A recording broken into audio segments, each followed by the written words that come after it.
Hello ನಮಸ್ಕಾರ ಸ್ನೇಹಿತರೆ, ನೀವು ನೋಡ್ತಿದ್ದೀರಾ ಯೂಟೆಕ್ ಕನ್ನಡಿಗ ಯೂಟ್ಯೂಬ್ ಚಾನಲ್. ಇವತ್ತಿನ ಒಂದು ವಿಡಿಯೋದಲ್ಲಿ ನೀವು ಸೇವಾ ಸಿಂಧು ಸರ್ವಿಸ್ ಪೋರ್ಟಲ್ಗೆ ಯಾವ ರೀತಿಯಾಗಿ ಒಂದು ಆನ್ಲೈನ್ ಮೂಲಕ ನೀವು ರಿಜಿಸ್ಟರ್ ಮಾಡ್ಕೋಬಹುದು ಅಂತ ಈ ಒಂದು ವಿಡಿಯೋದಲ್ಲಿ ನಿಮಗೆ ಸಂಪೂರ್ಣವಾಗಿ ತಿಳಿಸ್ಕೊಡ್ತಾ ಇದ್ದೀನಿ.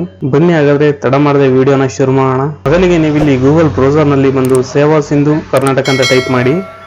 ನೆಕ್ಸ್ಟ್ ನಿಮಗೆ ಇಲ್ಲಿ ಎಂಟರ್ ಮಾಡಿದ್ಮೇಲೆ ನಿಮಗೆ ಈ ತರ ಒಂದು ಇಂಟರ್ಫೇಸ್ ಓಪನ್ ಆಗುತ್ತೆ. ಫಸ್ಟ್ ಪೇಜ್ ಮೇಲೆ ನೀವು ಕ್ಲಿಕ್ ಮಾಡಿ. ನೆಕ್ಸ್ಟ್ ನಿಮಗೆ ಈ ತರ ಒಂದು ಇಂಟರ್ಫೇಸ್ ಓಪನ್ ಆಗುತ್ತೆ. ನೋಡಬಹುದು ನೀವು ಇಲ್ಲಿ ನ್ಯೂ ರಿಜಿಸ್ಟರ್ ಅಂತ ಇದೆ, ಇದರ ಮೇಲೆ ಕ್ಲಿಕ್ ಮಾಡಿ. ನ್ಯೂ ಯೂಸರ್ ರಿಜಿಸ್ಟರ್ ಹಿಯರ್ ಅಂತ ಇದೆ, ಇದರ ಮೇಲೆ ನೀವು ಕ್ಲಿಕ್ ಮಾಡಿ. ನೆಕ್ಸ್ಟ್ ನಿಮಗೆ ಇದರ ಮೇಲೆ ಕ್ಲಿಕ್ ಮಾಡಿದ ನಂತರ ನಿಮಗೆ ನೆಕ್ಸ್ಟ್ ಈ ತರ ಒಂದು ಇಂಟರ್ಫೇಸ್ ಓಪನ್ ಆಗುತ್ತೆ. ನೀವು ಇಲ್ಲಿ ನಿಮ್ಮ ಒಂದು ಆಧಾರ್ ಕಾರ್ಡ್ ನಂಬರ್ ಹಾಗೂ ಕೆಳಗಡೆ ಕಾಣಿಸ್ತಿರೋ ಒಂದು ಕ್ಯಾಪ್ಚಾ ಕೋಡ್ ಅನ್ನು ಹಾಕಿ ನೆಕ್ಸ್ಟ್ ಅನ್ನೋದ್ರ ಮೇಲೆ ಕ್ಲಿಕ್ ಮಾಡಬೇಕಾಗುತ್ತೆ. 12 ಅಂಕಿಯ ಆಧಾರ್ ಕಾರ್ಡ್ ಸಂಖ್ಯೆ ಏನಿದೆ ಅದನ್ನು ನಮೂದಿಸಿ. ನೆಕ್ಸ್ಟ್ ನೀವು ಇಲ್ಲಿ ಕಾಣ್ತಿರೋ ಕ್ಯಾಪ್ಚಾ ಕೋಡ್ ಅಥವಾ ಟೆಕ್ಸ್ಟ್ ಅನ್ನು ಇಲ್ಲಿ ಎಂಟರ್ ಮಾಡಿ. ನೆಕ್ಸ್ಟ್ ನೀವು ಇಲ್ಲಿ ನೆಕ್ಸ್ಟ್ ಅನ್ನೋದ್ರ ಮೇಲೆ ಕ್ಲಿಕ್ ಮಾಡಬೇಕಾಗುತ್ತೆ. ನೆಕ್ಸ್ಟ್ ನೀವು ಇಲ್ಲಿ ನೆಕ್ಸ್ಟ್ ಅನ್ನೋದ್ರ ಮೇಲೆ ಕ್ಲಿಕ್ ಮಾಡಿದ ನಂತರ ನಿಮಗೆ ಸ್ವಲ್ಪ ಪೇಜ್ ಲೋಡಿಂಗ್ ನಿಮಗೆ ಒಂದು OTP ಬರುತ್ತೆ. ನಿಮ್ಮ ಒಂದು ರಿಜಿಸ್ಟರ್ ಮೊಬೈಲ್ಗೆ OTP ಬರುತ್ತೆ. ಆ ಒಂದು OTPಯನ್ನು ಇಲ್ಲಿ ಹಾಕಿ ನೀವು ಕಂಟಿನ್ಯೂ ಅನ್ನೋದ್ರ ಮೇಲೆ ಕ್ಲಿಕ್ ಮಾಡಬೇಕಾಗುತ್ತೆ.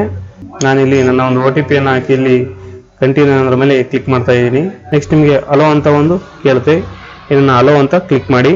ನೆಕ್ಸ್ಟ್ ನಿಮಗೆ ಪೇಜ್ ಲೋಡಿಂಗ್ ಆಗಿ ಈ ರೀತಿಯಾಗಿ ನಿಮಗೆ ನೆಕ್ಸ್ಟ್ ಇಂಟರ್ಫೇಸ್ ಓಪನ್ ಆಗುತ್ತೆ. ಇಲ್ಲಿ ನಿಮ್ಮ ಒಂದು ಇಮೇಲ್ ಐಡಿನ ಹಾಕಬೇಕು, ಮೊಬೈಲ್ ನಂಬರನ್ನು ಹಾಕಬೇಕು, ಹಾಗೆ ನಿಮ್ಮ ಒಂದು ಪಾಸ್ವರ್ಡನ್ನು ಸೆಟ್ ಮಾಡಬೇಕಾಗುತ್ತೆ.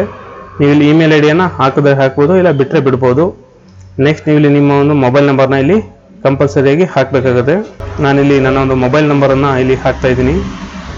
ನೆಕ್ಸ್ಟ್ ನಿಮ್ಮ ಒಂದು ಮೊಬೈಲ್ ನಂಬರ್ನ ಇಲ್ಲಿ ಟೈಪ್ ಮಾಡಾದ್ಮೇಲೆ ನೆಕ್ಸ್ಟ್ ನೀವು ಕೆಳಗಡೆ ನಿಮ್ಮ ಒಂದು ಸ್ಟ್ರಾಂಗ್ ಪಾಸ್ವರ್ಡನ್ನು ನೀವು ಇಲ್ಲಿ ಸೆಟ್ ಮಾಡಬೇಕಾಗುತ್ತೆ. ಫಸ್ಟ್ ಪಾಸ್ವರ್ಡ್ ನಿಮಗೆ ಬಂದ್ಬಿಟ್ಟು ಫಸ್ಟ್ ಲೆಟರ್ ಕ್ಯಾಪಿಟಲ್ ಇರಬೇಕಾಗುತ್ತೆ. ನೆಕ್ಸ್ಟ್ ನಿಮಗೆ ಒಂದು ಸ್ಪೆಷಲ್ ಕ್ಯಾರೆಕ್ಟರ್ ಇರಬೇಕಾಗುತ್ತೆ, ಹಾಗೆ ನಂಬರ್ಸ್ ಇರಬೇಕಾಗುತ್ತೆ. ನಿಮ್ಮ ಮೊಬೈಲ್ ನಂಬರ್ನ ಕನ್ಫರ್ಮ್ ಮಾಡ್ಕೊಂಡ ನಂತರ ನೀವು ಇಲ್ಲಿ ನಿಮ್ಮ ಒಂದು ಪಾಸ್ವರ್ಡ್ನ ನಿಮ್ಗೆ ಯಾವ ರೀತಿ ಬೇಕು ಆ ರೀತಿ ನಿಮ್ಮ ಒಂದು ಪಾಸ್ವರ್ಡ್ನ ಇಲ್ಲಿ ಸೆಟ್ ಮಾಡ್ಕೊಳ್ಳಿ. ನೆಕ್ಸ್ಟ್ ಪಾಸ್ವರ್ಡ್ ಸೆಟ್ ಆದ ನಂತರ ನೀವು ಇಲ್ಲಿ ಕೆಳಗಡೆ ಕಾಣಿಸ್ತಿರೋ ನಂಬರನ್ನು ಇಲ್ಲಿ ಎಂಟರ್ ಮಾಡಬೇಕಾಗುತ್ತೆ.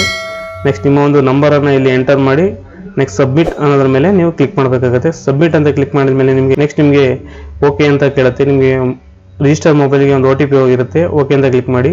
ಆ ಒಂದು OTPಯನ್ನು ನೀವು ಇಲ್ಲಿ ಎಂಟರ್ ಮಾಡಬೇಕಾಗುತ್ತೆ. ಒಂದು ಪಕ್ಷ ನಿಮಗೆ OTP ಬಂದಿಲ್ಲ ಅಂದರೆ ನೆಕ್ಸ್ಟ್ ನಿಮಗೆ ರೀಸೆಂಡ್ ಅಂತ ಒಂದು ಆಪ್ಷನ್ ಕಾಣ್ತಿದೆ, ಇದ್ರ ಮೇಲೆ ಕ್ಲಿಕ್ ಮಾಡೋದ್ರ ಮೂಲಕ ನೀವು ಮತ್ತೆ ನಿಮ್ಮ OTPಯನ್ನು ಸೆಂಡ್ ಮಾಡ್ಕೋಬಹುದು. ನೀವು ಇಲ್ಲಿ 2 ಟೈಮ್ಸ್ ಮಾತ್ರ ರೀಸೆಂಟ್ OTPಯನ್ನು ಮಾಡ್ಬೋದಾಗಿದೆ. ನನಗೆ ಬಂದಿರೋ OTPಯನ್ನು ಇಲ್ಲಿ ಎಂಟರ್ ಮಾಡಿ ನಾನು ವ್ಯಾಲಿಡೇಟ್ ಅನ್ನೋದ್ರ ಮೇಲೆ ಕ್ಲಿಕ್ ಮಾಡ್ತಾ ಇದ್ದೀನಿ. ನೆಕ್ಸ್ಟ್ ನಿಮಗೆ ವ್ಯಾಲಿಡೇಟ್ ಅಂತ ಕ್ಲಿಕ್ ಮಾಡಿದ್ರೆ ನಿಮಗೆ ಸಕ್ಸಸ್ಫುಲಿ ರಿಜಿಸ್ಟರ್ಡ್ ಆನ್ ಸೇವಾ ಸಿಂಧು ಅಂತ ನಿಮಗೆ ಬರುತ್ತೆ. ನೀವು ಸೇವಾ ಸಿಂಧು ಸರ್ವಿಸ್ ಪೋರ್ಟಲ್ಗೆ ಸಕ್ಸಸ್ಫುಲ್ ಆಗಿ ರಿಜಿಸ್ಟರ್ ಆಗಿದೆ ಅಂತ ಬರುತ್ತೆ. ನೆಕ್ಸ್ಟ್ ನೀವು ಯಾವ ರೀತಿ ಲಾಗಿನ್ ಮಾಡಬೇಕಪ್ಪ ಅಂತಂದರೆ ನಿಮ್ಮ ಒಂದು ಮೊಬೈಲ್ ನಂಬರನ್ನು ಹಾಕಿ ಹಾಗೂ ನಿಮಗೆ ಪಾಸ್ವರ್ಡ್ ಸೆಟ್ ಮಾಡ್ತೀರಾ ಆ ಒಂದು ಪಾಸ್ವರ್ಡನ್ನು ಹಾಕಿ ಕೆಳಗಡೆ ಕಾಣಿಸ್ತಿರೋ ನಿಮ್ಮ ಒಂದು ಕ್ಯಾಪ್ಚಾ ಕೋಡ್ ಏನಿದೆ ಅಥವಾ ನಂಬರ್ ಏನಿದೆ ಆ ಒಂದು ನಂಬರನ್ನು ಇಲ್ಲಿ ಟೈಪ್ ಮಾಡಿ ನೀವು ಸಬ್ಮಿಟ್ ಅಂತ ಕೊಟ್ಟರೆ ನೆಕ್ಸ್ಟ್ ನೀವು ಸಕ್ಸಸ್ಫುಲ್ ಆಗಿ ಸೇವಾ ಸಿಂಧು ಸರ್ವಿಸ್ ಪೋರ್ಟಲ್ಗೆ ಲಾಗಿನ್ ಆಗ್ತೀರಾ. ಸೊ ಈ ರೀತಿಯಾಗಿ ನೀವು ಈಸಿಯಾಗಿ ಮನೆಯಲ್ಲೇ ಕೂತು ನೀವು ಸೇವಾ ಸಿಂಧು ಸರ್ವಿಸ್ ಪೋರ್ಟಲ್ಗೆ ರಿಜಿಸ್ಟರ್ ಆಗ್ಬೋದು. Thank you for watching. ಧನ್ಯವಾದಗಳು, ಶುಭ ದಿನ. ಇದೇ ರೀತಿ ಹೊಸ ಮಾಹಿತಿಗಾಗಿ ನಮ್ಮ ಯೂಟ್ಯೂಬ್ ಚಾನಲ್ನ ಸಬ್ಸ್ಕ್ರೈಬ್ ಮಾಡಿ ಹಾಗೂ ಆದಷ್ಟು ಈ ಒಂದು ವಿಡಿಯೋನ ಲೈಕ್ ಮಾಡಿ ಹಾಗೂ ಶೇರ್ ಮಾಡಿ. Thank you for watching. ಧನ್ಯವಾದಗಳು.